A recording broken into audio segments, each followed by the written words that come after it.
What's up mga kadala ko nga pala si Boy Dalak Official at kung bago ka pang sa channel ko, alam mo na yung gagawin mo. Please like, share, and subscribe sa my YouTube channel. Ayan, panibagong araw, panibagong kalukuhan at panibagong kwentong vlogs na naman ang gagawin natin mga kadala. Ang gagawin natin ngayon is kwentong nanay. Kung handa na ako, handa na rin kayo. Let's go! Dito pala.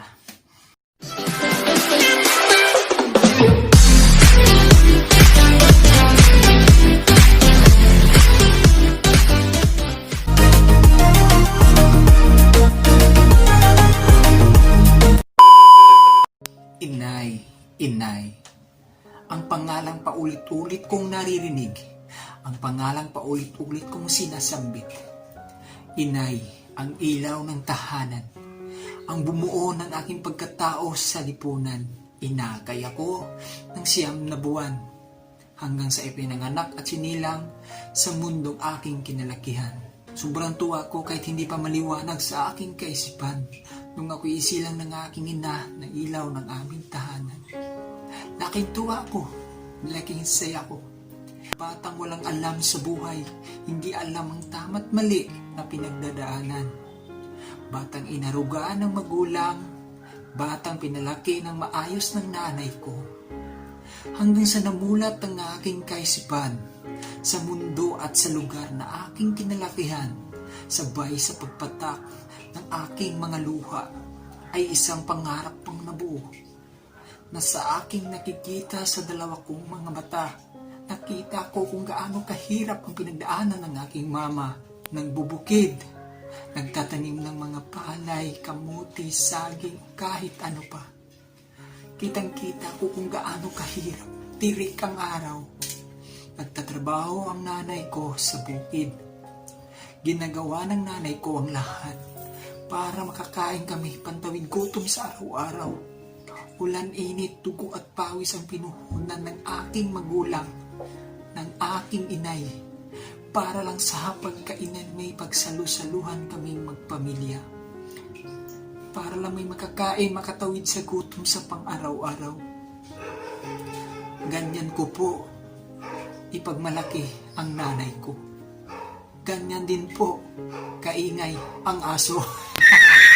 Charot lang. Kitang-kita ko sa mga kamay ng nanay ko, ang mga kalyo, bitak na bitak ang mga kamay, madumi ang kuko, madumi ang damit, madumi ang paa. Pero never kong kinahiya kung ano man ang kalagayan ng aming buhay. Dahil alam ko na ang paghihirap na to ay pansamantala lang sa mundong to. Doon ko unti-unting binuo ang pangarap ko na sana balang araw makapag-aral, makapagtapos ako, makapagtrabaho sa magandang kumpanya para mabigyan ng magandang kinabukasan ang magulang ko. Hanggang isang araw, hindi ko lubos inaasahan habang naglalakbay kami papuntang Sapa. Dahil maglalaba kami araw ng Sabado noon. Sabi ng nanay, "Anak, dalhin mo na, ilagay mo na sa sako lahat ng mga labahin natin o labahin nyo. Maglalaba tayo at may sasabihin ako sa inyo." Laking tuwa naming magkapatid kasi pangarap naming maligo, magtampisaw sa sapang sobrang linis ng panahong hindi pa uso ang maduming ilog. Sobrang saya namin. Nag-aagawan kami sa tabo, nag-uunahan kung sino una makaligo. Sabay nagdadala ng mga galon, timba para pag uwi may maigib at madalang tubig sa bahay pang luto. Sobrang saya ni nanay. Hanggang sa nakarating kami sa Sapa. Sabi ng inay, "Mga anak, alam niyo ba kung gaano kahirap ang buhay natin? Alam niyo ba na gusto ko at pangarap ko makakain kayo ng masarap? Pangarap ko rin kayo. Pangarap ko rin na makapag-aral at mabisan kayo ng mag-aarang damit. Mamasyal tayo sa mall o kahit saan gusto niyong kainin. Kung ano mang gusto niyong bilhin, maibigay ko." Sabi naman ng kapatid ko, "Inay, hindi mo na kailangan gawin yun, Nay. Kontento na kami sa kung ano man ang meron ka at meron tayo sa buhay. Hindi mo na kailangan pa yung mga bagay na yun, Nay. Paghirapan na lang namin yun, mag-aral kami. Balang araw, mabilhan ka rin namin, Nay. Makabili rin tayo at magsawa tayo sa masarap na pagkain." Wika ng inay, "Anak, hindi, maliit pa kayo. Obligasyon namin yun bilang magulang nyo. Ang paaralin kayo magtapos kayo para may maganda kayong trabaho. Hindi kagaya namin.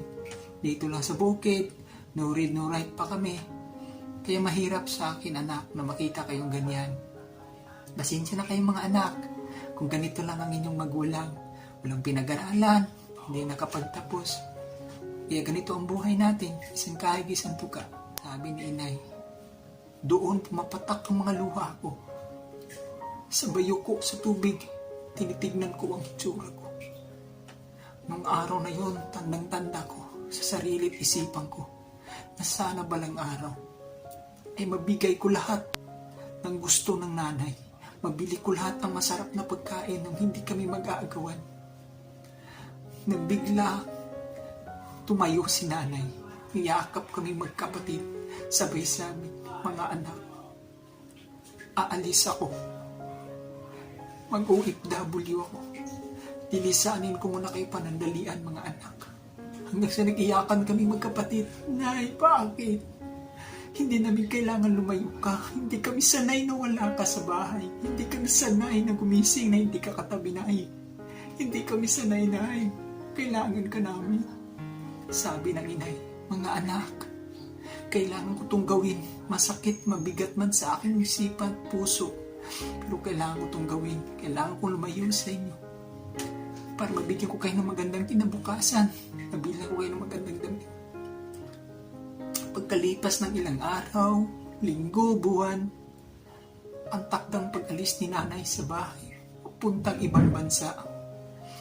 Yung araw na yun, alam ko kung gaano kasakit mang ibang bayan yung magulang o yung inay mo na wala kang magagawa sa mura mong edad. Hindi ko lubos akalain na pagbunga ko sa bintana ay unti-unti na si nanay pahakbang palayo sa bahay. Hudyat na para hindi na namin siya makasama ng ilang araw, linggo, buwan hanggang umabot yung taon. Wala akong ibang nagawa. Iyak kami ng iyak.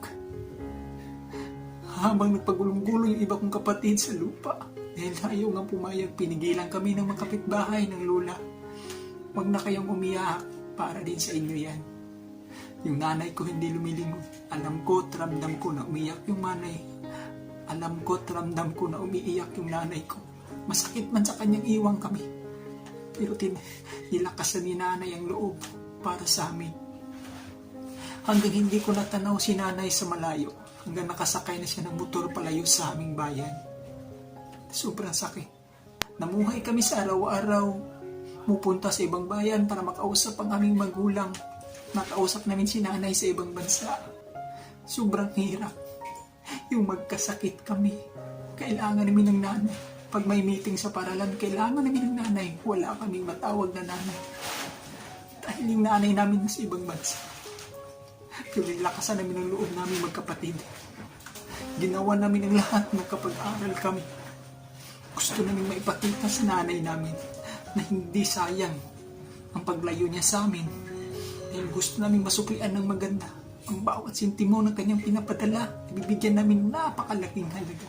Magtapos kami, makapasok kami hanggang sa pag-uwi na ang pinakamagandang regalo ng nanay na pinakamaganda naming regalo kay nanay ay ang aming napakakintab, napakaputi at napakabagong diploma. Dumating pa ang ilang taon. Nabalitaan namin pauwi na si nanay. Sobrang saya namin. Dahil tapos na rin sa wakas ang maghihirap ng nanay ko. Kinukulong sa kwarto, hindi pinapakain, hindi binibigyan ng sweldo, inaabuso pa ng amo. Sa loob ng 2 taon tiniis ng nanay ko yun para sa amin. Kaya hindi madali ang malayo sa magulang. Hindi madali ang lumaki na malayo sa inay. Sobrang hirap. Pero kailangan mong kayanin para sa magandang kinabukasan. Kaya nag-aaral kami, nakapagtapos kami. Sa panahon ngayon, bihira na lang. Kaya sobrang saya namin nung umuwi si inay. Binigay namin ng diploma, inabot namin sa kanya. Laking tuwa ng nanay ko, umiiyak siya. Sabay sabi kami, surprise, come to our home. Sobrang saya ng nanay namin, galing sa ibang bansa.